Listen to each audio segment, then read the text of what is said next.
When a client is really nervous about the market long term, it does have its place. And so we use annuities.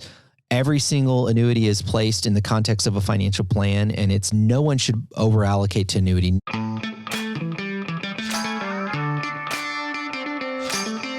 Do you want a wealthy retirement without worrying about money? Welcome to Retire in Texas, where you will discover how to enjoy your faith, your family, and your freedom in the state of Texas. And now, here's your host, financial advisor, author, and all-around good Texan, Daryl Lyons.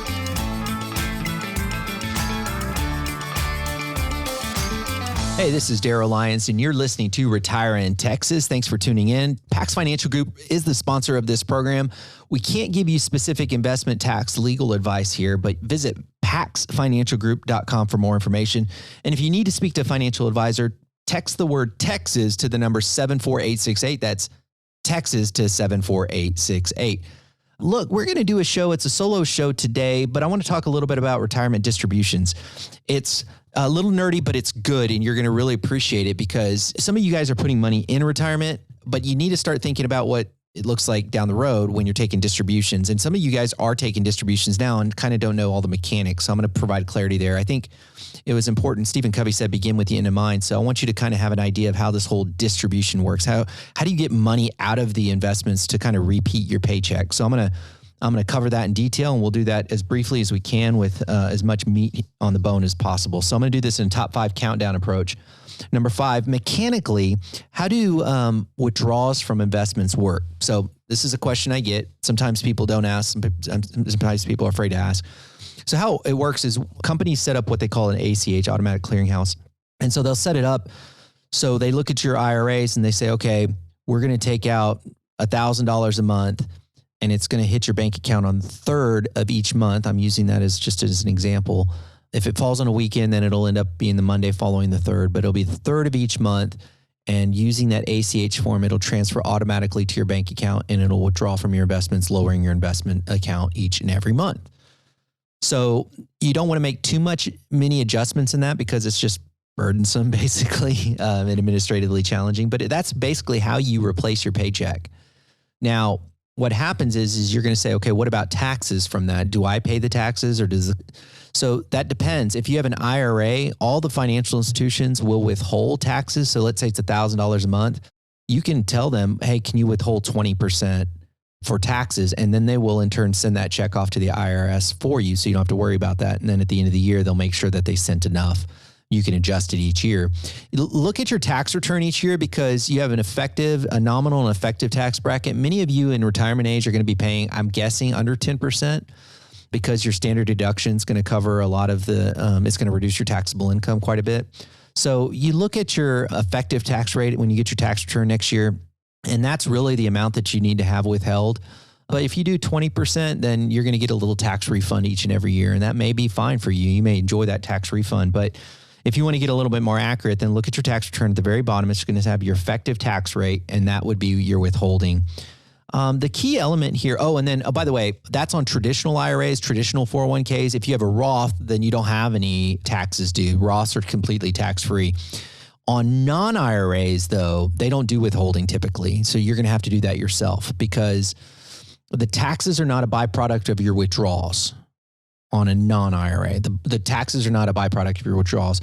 The taxes on a non-IRA are a byproduct of the growth in the portfolio. So it's a different approach. So any withdrawal is irrelevant to the IRS. They're more concerned about the activity that went in there. So there's no withholding done on what we call non-qualified, non-retirement accounts. Okay, so that's the mechanics of how that works. Let's go to number 4. What are the rules for withdrawals if I'm before 59 and a half? So 59 and a half, if you're not supposed to take your money out of IRAs before 59 and a half. So there's a bunch of rules. You can find this on the IRS website. But if you die, then there's no penalty there.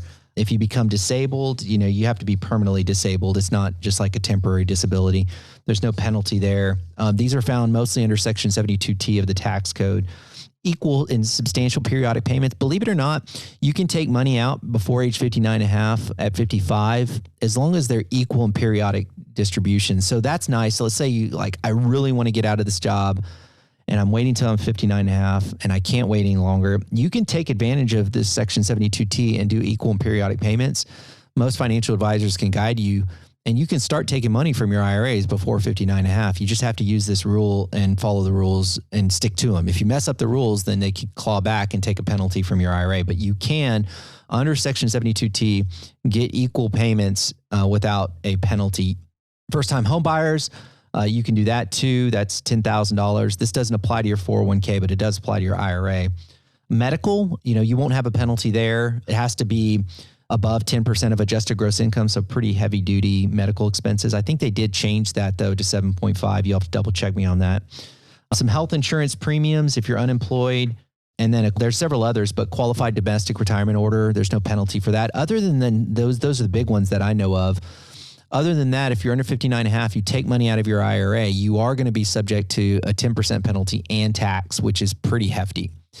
And so really discouraging people to do that, because that could come out to 30% of whatever you pull out. And that's just an expensive mistake. And so I want to discourage that and try to find if we can work within some of these rules. Now, the Roth IRA is awesome because you are subject to a 10% penalty, but you can take out, this is crazy. I know you're going to have to not trust me on this, trust but verify. You can take out what you put into the Roth IRA without a penalty. So they'll let you take out what you put in without a penalty. So it's a crazy kind of workaround that advisors can use. If people need money, we can take it from the Roth and effectively pay a bill without any tax implications. So Roths are really flexible in terms of taking out distributions before 59 and a half without penalty. You just have to do it the right way. Okay, so that's number 4. Number 3, what are the rules for withdrawing after 72? So 72 is the new required minimum distribution age. And so if you're 70 and a half, that was the old rules. Now they're moving to 72. So if you're 70 and a half in 2019, even 2020, you have to take out RMDs. But going forward, they're going to start doing 2021, 2022. They're going to start doing 72. So 72 is the new 70 and a half. And so that's required minimum distributions. You have to start taking money out of any pre-tax. That would be traditional IRAs, not 401k. So you have to take money out at 72. And when you have to take it out, you have to take it out by April 1st of the following year that you turn 72. So let's say you turn 72 this year. The next year, you're going to have to take out 2 distributions, required minimum distributions. And so sometimes we kind of play with that and say, okay, let's do some distributions this year and some distributions next year. So the year you turn 72 is an important year that you work with your advisor to make sure that you don't take out double the distributions. Because let me repeat myself. When you turn 72, the following year, you can take out your RMD, not in the year you turn 72, but you can defer it to the following year, up to April 1st of the following year, but then you're taking out both 72's distribution and year 73's distribution. So in that following year, you'll have 2 required minimum distributions, which could bump up your taxable income and increase your Medicare premiums. So you want to be careful that you work with your advisor on that first year that you're required to take the required minimum distributions. And if you don't take the RMDs, you're subject to 50% penalty, crazy penalty. I don't get it. And here's the other rule.